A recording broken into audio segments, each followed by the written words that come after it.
আসসালামু আলাইকুম রহমতুল্লাহ। প্রিয় দর্শক, কেমন আছেন? আশা করি ভালো আছেন। প্রিয় দর্শক, প্রাথমিক শিক্ষক নিয়োগের আপনারা জানেন যে 14,000-এর প্লাস যে শিক্ষক নিয়োগের একটি বিজ্ঞপ্তি সেটি চলমান রয়েছে এবং সেটির ভাইভা এখন চলতে আছে।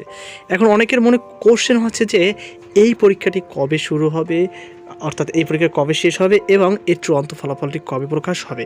এছাড়াও আরও কয়েকজন যারা এই ভাইভাতে অংশগ্রহণ করতে পারতেছে না, তাদের মনে প্রশ্ন হচ্ছে যে কবে আবার নতুন সার্কুলার আসবে।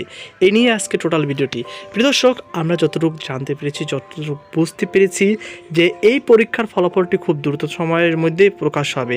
আর আপনাদেরকে নিশ্চিত করে বলতে পারছি যে এই পরীক্ষার রেজাল্ট কোনো দুর্ঘটনা যদি না ঘটে, সেক্ষেত্রে নির্বাচনের আগেই চূড়ান্তভাবে প্রকাশ করা হবে। এখন আপনাদের মনে কোশ্চেন হচ্ছে নতুন সার্কুলার কবে আসবে। প্রিয় দর্শক, নতুন সার্কুলার আমরা যতটুকু জানতে পেরেছি খুব শীঘ্রই আসতে চলেছে। এটি হতে পারে 2027 সালের নাগাদেই। 26 সালের শেষ দিকে সার্কুলার আসবে এবং 27 সালের নাগাদ পরীক্ষা হবে। এখন প্রশ্ন হচ্ছে শূন্য পদ কোথায় পাবে। প্রিয় দর্শক, আপনারা জানেন যে ব্যাপক হারে প্রধান শিক্ষকের পদটি ফাঁকা রয়েছে।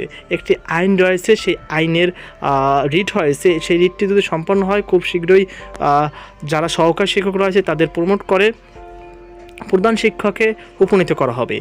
এবং এই যে প্রধান শিক্ষক উপনীত করা হবে, সেক্ষেত্রে একটি বড় পদ সংখ্যা ফাঁকা থাকবে। আমরা জানতে পেরেছি অ্যারাউন্ড বাংলাদেশ থেকে 35,000-এর মতন প্রধান শিক্ষকের পদটি খালি রয়েছে। সেক্ষেত্রে 1100 সামথিং নিয়োগ দেওয়া হবে বিসিএসের মাধ্যমে, অর্থাৎ নন ক্যাডার হিসাবে।